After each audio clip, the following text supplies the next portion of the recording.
안녕하십니까. 3월 넷째 주 시황을 말씀드리겠습니다. 현재 글로벌 시장은 악재가 노출된 가운데 어떻게 보면 퍼펙트 스톰이라고 할 수도 있는데, 한 예를 들어서 파월 의장의 매파 발언, 즉 0.25를 올렸는데 앞으로 0.5bp를 올릴 수도 있고, 더 공격적으로 인플레이를 잡기 위해서 인상을 할 수가 있다. 그전에는 이런 발언 한번 나온 시장이 난리가 났어요. 요동을 쳤죠. 근데 지금은 면역이 됐다는 얘기죠. 올라갈 때도 됐고, 실제로 러시아가 그 우크라이나를 침공함으로써 뭐 천연가스, 기름 다 올라가고 있어요. 모든 원자재 가격이 다 올라가고 있는 상황이라 악재가 계속 겹치고 있는데도 불구하고 그런 거에 비해서는 시장이 좀 안정적이다. 안정적인 게 너무 악재가 많이 나와갖고 면역이 되다 보니까, 인플레이션이 너무 심각하다 보니까 금리 인상을 해도 오히려 큰 문제는 없을 것 같은 지금 분위기입니다. 문제는 러시아가 지금 이틀 만에 수도를 함락한다고 했었는데, 키예프를 함락한다고 했었는데 지금 3주가 넘었어요. 3주가 넘어갖고 지금 식량도 부족하고 장비나 무기, 식량 그런 공급이 제대로 안 되고, 또 나토나 미국에서 우크라이나에 그 장비를 갖다 지원해 줌으로써, 무기나 장비를 다 지원해 줌으로써 선방을 하고 있습니다. 잘 버티고 있고, 또 러시아 같은 경우는 온갖 경제 제재를 다 받고 달러 결제가 할 수 없는 상황이기 때문에 또 그로 인한 피해를 러시아랑 거래했던 기업들도 많이 보고 있는 상황입니다. 그리고 푸틴 자신도, 자신은 전쟁을 일으키고 불안해서 그 러시아 참 체조 금메달리스트 그 사이에 난 아이들 다 대피시켰고, 그다음에 자기 25조 넘는 그런 엄청난 돈을 축적해 놓고 다 지금 동결돼 있고, 이탈리아에서만 그 7채인가 8채 최고급 요트 중에서 8천억짜리 지금 요트를 지금 이탈리아에서 지금 압류를 하려고 하고, 또 온갖 재산을 다 축적한 푸틴이 과연 모든 것을 포기할지. 명분이 있어야지 철수를 하는데, 회담은 한 4차례나 지금 했는데 지금 성과가 하나도 없어요. 없고 지금 피해자만 계속 늘어나고 사망자 늘어나고 있고, 그런 분위기 속에서 그런 분위기라고 봤을 때는 그렇게 시장이 나쁜 건 아닙니다. 보다시피 뭐 우크라이나 전쟁으로 인해서 이렇게 급락을 했다가 미국 시장 같은 경우는 항상 급락 후에 급등이 나온다. 이 사선 추세가 상당히 중요한데, 여기를 뚫었을 때, 여기를 이렇게 뜨는 게 나왔을 때 그 다음에 급등이 나올 수가 있어요.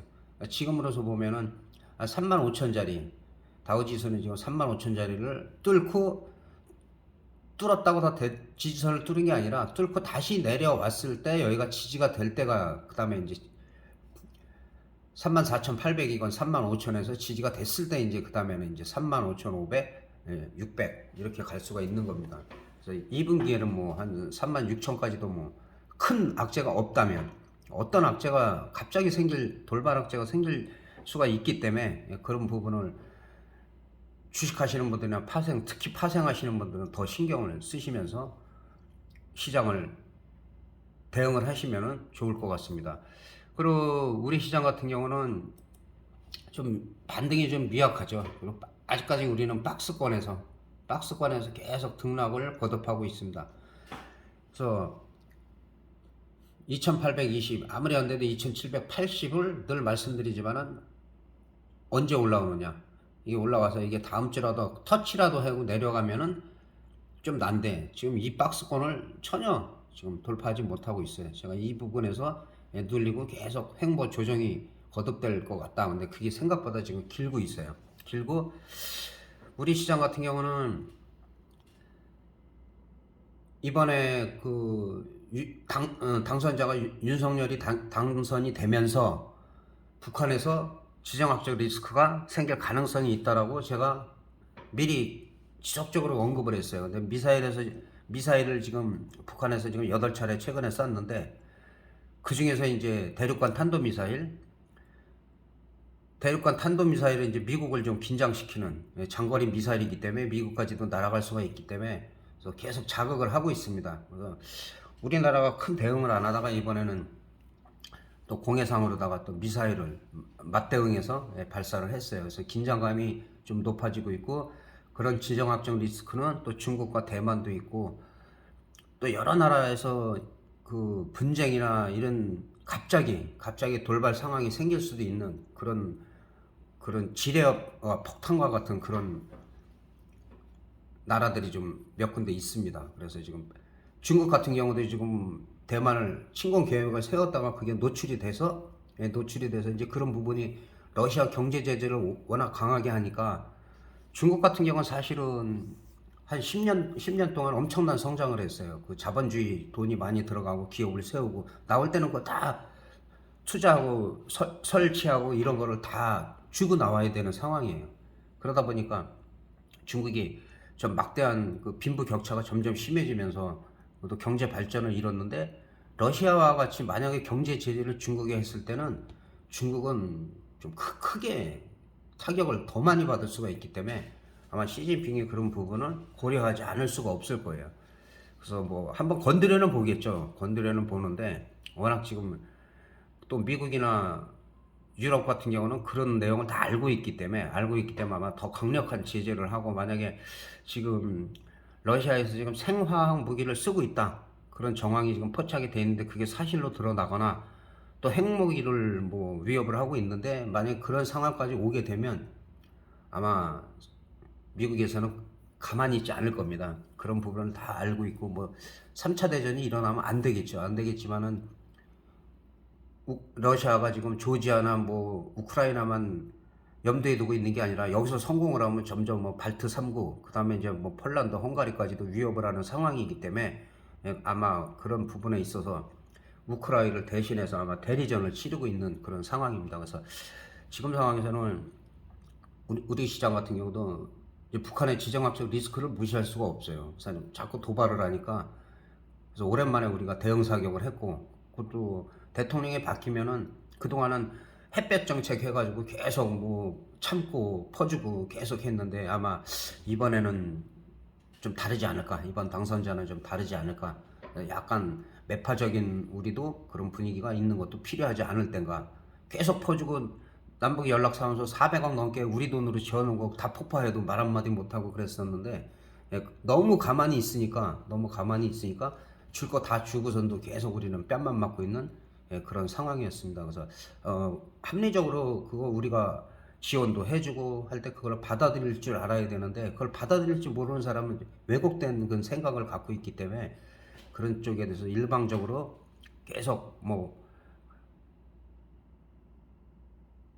우리 거만 다 퍼주고 그러는 거는 좀 바람직하지 않다는 생각을 하고 있습니다. 자, 그 다음에 이제 파생으로 좀 들어가 보면, 선물도 마찬가지야. 선물은 지난번에 여기서 이제 쌍바닥을 만들고 항상 여기서 이 바닥까지 안 왔을 때, 이 바닥까지 안 오고 그 다음에 밑골이나 양봉이 나왔을 때는 어느 정도는 뭐 반락이 나와요. 상승을 할 수가 있어요. 상승을 할 수가 있는데, 이게 이제 용어로다가 이렇게 이 쌍바닥이 바닥까지 안 온 게 한쪽 엉덩이를 쳐든 쌍바닥이라고 하죠. 그래서 그럴 때는 조금 더 간다. 더 가는데 지금 가다 빼고 좀 미국처럼 시원하게 쭉쭉쭉 올라가면 좋은데, 우리 시장은 어제 같은 경우도 뭐 특별히 떨어질 게 없어요. 북한에서 미사일 쏜 거 외에는 없는데, 그다음에 뭐 확진자는 어차피 지금 몇십만 명씩 늘어나고 있는데, 뭐 경증이기 때문에 거기에 대한 큰 영향은 없어요. 너무 많이 늘어나면 안 되겠지만. 그래서 아침에 상승을 할 수 있었는데, 상승을 하면 외국인들이 다 선물 매도를 때려버리죠. 선물 매도 뭐 보통 뭐 3, 4천억씩을 때리면 그냥 밀었다가 또 개인들이 또 매도로 돌아서면 또 매수를 하고, 완전 뭐 청개구리도 아니고. 자, 그래서 늘 말씀드리지만은 우리나라 파생 시장이나 주식 시장은 외국인들이 너무 지금 어떻게 보면 횡포를 많이 부리고 있다.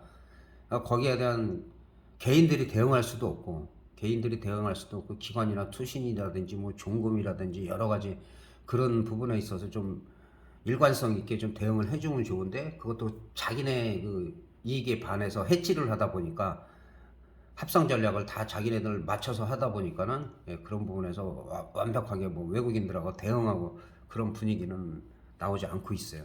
예, 현재 여기서는 지금 제가 2달 동안에 그 이 옵션 표를 말씀드릴 때 지금 이제 362.05 정도 되는데 그 콜옵션이 5점 되고 풋옵션이 6점 돼요. 이 얘기는 뭐냐면 아직까지도 시장이 안 좋으니까 당연한 거겠죠. 풋옵션이 좀 비싸다. 근데 이게 만기 때까지 가서 특별한 악재가 없다는 전제하에서는 이 풋옵션은 한 345 이 밑으로는 현재 상황으로 볼 때 다 휴지가 될 수가 있다. 지금은 이게 한 뭐 30몇만 원씩 가격으로는 되지만은 이 밑에가 개당 다 휴지가 된다는 거. 콜옵션도 마찬가지겠죠. 그래서 지금 관건에서는 270을 올라가느냐, 그리고 270 근처에서 여기서 가격이 프리미엄이 더 많이 죽어서 형성이 되느냐, 그게 이제 중요한 관건이고, 지금은 다음 주에는 아무래도 프리미엄을 더 많이 죽여야 되니까 5점 되면은 변동성이 가장 크게 나타날 때가 일주일 전이나 3점대나 그 다음에 2점대 이렇게 줄었을 때 25만원 35만원 그 사이에 개당 가격이 줄었을 때 거기서 이제 10분의 1 토막 정도가 나면서 터지는 경우가 가장 많습니다. 그리고 이제 어떤 호재가 갑자기 생긴다든가 호재가 갑자기 생기면 다시 한번 옵션 표를 보면 갑자기 러시아에서 우크라이나에서 철수를 하겠다. 철수를 하고 이제 다시 세계적으로 더불어서 갈 테니까 우리 경제 제재를 좀 풀어달라. 뭐 그런 얘기가 나오고 하면 이제 또 콜옵션이 급등을 하겠죠. 그렇게 급등도 가능하다고 볼 때 현재로서는 한 380 정도까지, 예, 한 7억가 정도. 근데 사실은 그 개파락한다든지 프리미엄을 많이 죽이면은 어쨌든 이 밑으로는 좀 위험하니까는 매매를 안 하는 게 좋고, 당일 매매였을 때는 가급적이면 1.0대 하시라는 거. 지금은 예, 1.0대에서 한 2호가 정도 밑에 이 정도까지는 당일 매매는 가능하지만 이 밑에서 터질 거 생각하고 지금 미리 박으면 다 0.01 이런 식으로 0.01 0.01이 돼서 다 휴지가 된다는 거. 그거 그게 제일 위험한 거니까요. 풋옵션은 지금 콜옵션보단 강하지만 마찬가지로 가급적이면은 한 개인들이 매매할 때는 한 1.0대에서 그다음에 한 뭐 3.0대 이 정도까지는 괜찮죠. 너무 내 가격은 뭐 별로 안 올라가니까. 그래서 파생하시는 분들은 항상 그거를 염두에 두시고, 또 항상 이렇게 침체됐을 때 우리가 코로나가 막 창궐하고 처음에 그랬을 때는 뭐 10,000%, 25,000% 터졌지만은 악재가 계속 나올 때는 결국에 가서 그 해 가을에는 우리나라 사상 최대가 2011년에 10만 프로였는데, 코로나가 그렇게 상반기에 극성을 부리고 공포를 줬을 때 10,000%, 25,000%가 막 터졌을 때 콜옵션은 작살났겠죠. 그런데 하반기에는 한 달간에 걸쳐서 18만 프로가 올라갔습니다. 18만 프로가 상상할 수 없는, 물론 그거를 처음부터 끝까지 다 수익을 내는 사람은 없습니다. 불가능하고 중간중간에 뭐 500%, 1000%, 2000%, 뭐 3000% 이 정도는 충분히 수익을 올릴 수 있는, 예, 그런 장이 왔고, 그런 기회는 3, 4년에 한 번씩은 옵니다. 크게 터지는 거는. 그 다음에 이제 평상시에는 보통 1년에 한 10번 안팎이 1000%에서 3000%, 4000%이 정도 나오는 게 정상이고, 이례적으로 뭐 7, 8000%, 10,000% 나오는 거는 뭐 1년에 한두 번, 그 다음에 2, 3년에 걸쳐서는 이제 여러 번씩 나오고 있기 때문에 파생하시는 분들은 막 큰 돈으로 크게 보려고 그러면 정말 힘들어요. 자금이 있으면 그냥 선물로 하시고, 선물은 보는 대로 가니까 올라가도 수익이고 내려가도 수익이고, 그리고 일부 자금은 콜옵션, 풋옵션으로 해지를 해가지고 합성 전략을 하는 게 가장 안정적입니다. 조금 더디더라도 리스크 관리를 해가면서 또 기다릴 줄 알아야 되고, 또 때를 기다릴 줄 알아야 되고. 그리고 지금 파생하시는 분들이 좀 계시니까는 특징을 좀, 요새 패턴의 특징을 좀 말씀을 드리려고 해요. 시초가에 쫙 갭이 떴을 때 항상 요 밑거리가 여기 보이시는지 모르겠지만 밑으로 빼는 척 하다가 올라갈 때 빼는 척하다 올라갈 때는 일단은 따라 붙을 필요가 있어요. 근데 이거는 초보자는 안 하는 게 좋고요. 그래도 한 최소한은 좀 오래되신 분들, 그 자신 있다, 손이 좀 빠르다 하시는 분들 항상 이렇게 페인팅을 주거든요. 뺐다가 그냥 크게 치고 올라간다고. 그리고서 보통 한 봉이 4개에서 7개 정도, 그러니까 4개 정도에서 방향이 정해지기도 하고, 그러면 이 정도에서는 3개, 4개까지는 올라가기 때문에 일단은 매도하고, 그 다음에 여기도 마찬가지 올라가는 척에다 윗꼬리, 그 다음에 음봉. 늘 말씀드리지만 윗꼬리, 음봉. 그러면 이제 어느 정도는 빠지고, 이런 거는 반등이죠. 기술적 반등이고, 그 다음에 그냥 더 빼버리고. 이런 게 지금 계속 반복되고 있어요. 그래서 참고적으로, 네, 여기도 마찬가지죠. 여기도 시초가에 밑꼬리다 뺐다가 쭉 달고, 하나, 둘, 그리고 나서는 이제 또 빼고. 시초가 매매를 많이 하시는 분들, 현물도 마찬가지고, 현물도 마찬가지입니다. 이건 어제죠. 어제인데, 반대로 쭉 올라갔죠. 시가에서 쭉 올라가다가 그냥 윗꼬리 달고 그대로 또 올라가는 척 하다 빼고, 그리고 한 뭐 3포인트 빼고, 한 2점 몇 포인트 올리고 또 빼고, 이 선물을 이렇게 빼므로 해서 옵션 프리미엄을 죽일 수밖에 없기 때문에, 그래서 계속 파생은 연동을 해서 보시는 게 도움이 된다는 거. 그래서 항상 시초가에는 그 트릭을 쓰고 속임수를 준 다음에, 그리고 움직이기 때문에 봉을 갖다가 아무리 안 봐도 한 3-4개 보고 빨리 들어가시는 분들이 있을 거예요. 3-4번 보고, 그 다음에 보통 한 7개 정도, 7, 8개 정도 보고, 아니면은 시간상으로 하면은 30분이나 9시 반이나 좀 편안하게 방향을 좀 정확하게 보고 리스크를 관리하는 게 좋다 그러면 10시나 10시 반 정도에 확인을 하고, 수급 확인을 하고 들어가시면은 적중률이 높아요. 요즘은 거의 외국인이 선물 매수를 하면 올라가고 선물 매도를 하면 떨어져요. 그게 늘 맞는 게 아니에요. 어떨 때는 다른 쪽에서도 끌어올릴 때가 있는데, 거의 한 80-90%를 지금 외국인이 주도하고 있기 때문에 수급을 꼭 보면서 하시라는 거. 수급을 보지 않으면 상당히 공경에 빠질 수가 있다. 수급표가 여기 있는데, 여기 보시면은 개인은 뭐 이거는 이제 종가기 때문에 막판에 좀 500억으로 줄였죠. 그 계속 매수로 들어오다가 매수했다 매도했다가, 외국인은 지금 2천억 매도로 끝났지만은 사실은 뭐 한 4,700억, 3,800억 이렇게 매도하다가 막판에 이렇게 줄인 거예요.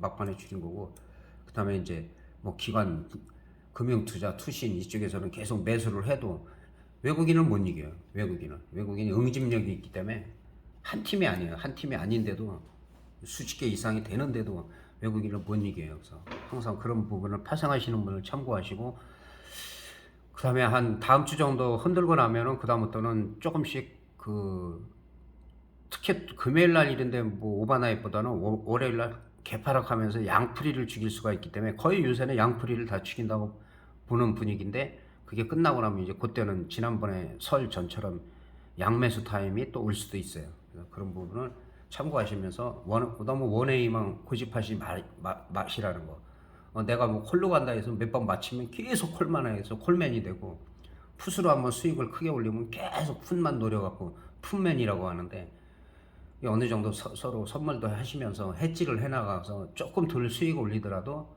시간은 좀 지체되더라도 그렇게 해서 리스크 관리하시라는 거.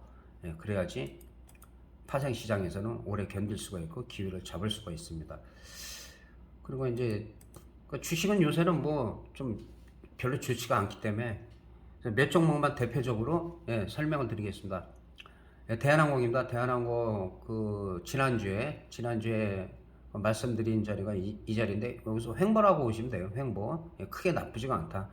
분위기가 좀 글로벌 시장이 좀 화기애애해지고, 뭐 전쟁도 안 하고, 그 다음에 이제 물가도 안정되고, 그래서 기름도 좀 공급 원활하게 잘 되고, 그랬을 때는 대한항공 한번 많이 또 해외 많이 놀러 가시고, 여행도 가갖고 좀 힐링도 하고, 그런 게 생기면 또 32,000원이 일단은 저항선입니다. 여기서는 저항선이고, 그 다음에 지지선은 한 28,000원대. 그거 참고하시면 될 것 같습니다. 카카오 반등 많이 나왔죠. 반등 많이 나왔고, 요거는 그동안 단기적으로 8만원대에서 거의 뭐 10만원, 11만원 가까이 올라왔었기 때문에, 요거는 자연스러운 횡보로 볼 수가 있어요. 아직까지도 정상적으로 올라가려면 여기 11만 원, 11만 3천 원 이상이 올라가야지 여기서 탄력을 받고 그 다음 저항선 미리 그려져 있으니까 그 부근을 갈 수가 있습니다. 일단은 우리 시장에 좀 강하게 가려면 우리 삼성전자가 좀 강하게 올라가야 되는데 뭐 삼성전자가 뭐 러시아에 루블화로 결제한다 그래서 그런 부분에서 뭐 수금을 못했다고 큰 영향을 받거나 뭐 이럴 기업은 절대 아닙니다. 그러나 일시적으로 지금 조금 조정을 받고 있고 중장기로 봐서는 언제든지 뭐 이거는 72,000원, 75,000원 그다음에 뭐 정고점이 8만 원대를 갈 수가 있는 주식이라 늘 말씀드리지만 조금씩 모아가시라고. 그래서 지금은 지지가 되고 있으니까 이게 68,300원이 지지 안 됐을 때는 이거는 6만 원 초반까지도 밀릴 수가 있어요. 그래서 삼성전자 같은 경우는 어쨌든 우리나라 대표주라는 자부심이 있기 때문에 그 중장기로 하시는 분들은 오히려 안정적으로 할 수가 있다는 거.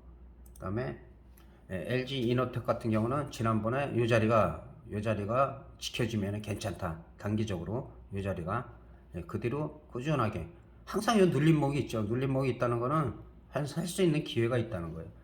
계속 올라가고 여기도 여기 저항선을 다 뚫었어요. 저항선을 다 뚫어갖고 한 41만 5천 원을 돌파하면은 뭐 거의 45만 원, 그 다음에는 또 50만 원까지도 아마 시도를 할 것 같습니다. 그래서 자리를 잘 만들고 있다.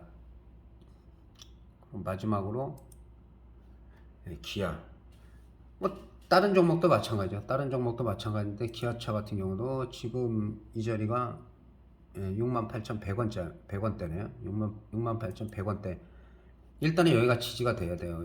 이거는 완전한 상승도 아니고 2차적으로는 한 74,800원 정도. 여기가 돌파가 돼요. 돌파가. 여기 와서 또 맞고 떨어지면 또 이 자리를 확인하고 7만 원대를 확인하고 재시도를 할 수가 있어요. 그 다음에는 이제 83,000원대. 그리고 나서는 이제 작년 고점이 한 89,400원 정도, 그 정도까지 이렇게 좀 틀을 크게 그리고 이런 종목도 한 중장기로 안정적인 주식들은 한 중장기로 항상 보면서 꾸준하게 매집을 해가고 중간에 한 번씩 수익이 어느 정도 났을 때는 좀 팔아가면서 눌림목에서 또 몇 주 매수를 하면서 평단을 낮추고 주식수를 좀 늘리는 그런 매매를 하시길 바라는데 지지와 저항을 정말 정확하게 알려드려도 하지를 않는 분이 많아요. 안 하고 나중에 가서는 뭐 도움도 안 된다 그래요. 그럼 말도 안 되는 소리죠. 그 저항이고 거의 정확히 맞히는데도 그때 안 팔고 좀 팔고 밑에서 저점에서 사고 어디를 돌파하면 그때는 홀딩이다. 그렇게까지 얘기를 해도 그런 얘기를 하면은 그거는 좀 잘못된 거죠. 그리고 어쨌든 이번에 주식이나 파생 얘기는 아니지만 우리나라에서 뭐 스포츠 좋아하시는 분들은 아주 기분 좋은 소식이 있죠. 일 안 하고 축구가 11년 동안 맨날 무승부 패 하다가 이번에 시원하게 그냥 손흥민의 아주 그냥 무회전 강력한 대포알 슛으로 인해서 아주 통쾌하게 2대 0으로 또 이겼습니다. 그래서 월드컵도 주 1위가 됐고, 그래서 우리 주식이나 파생하시는 분들도 참 힘들 수가 있어요. 일본처럼 일본 축구하듯이 그 탈락 위기에 몰렸다가 극적으로 그것도 그 후반전 끝날 무렵 또는 추가 시간에 두 골을 넣어가지고 2대 0으로 이기는 바람에 조 1위가 됐듯이 주식이나 파생하시는 분들도 어려울 때가 있어요. 정말 힘들고 포기하고 싶고 막 그럴 때가 있어요. 그럴 때마다 좀 힘을 얻고 좀 미래를 보시고 통렬한 대파를 터뜨릴 때까지 좀 참고 잘 견디시기 바라고 주말 연휴 잘 보내시기 바랍니다. 대단히 감사합니다.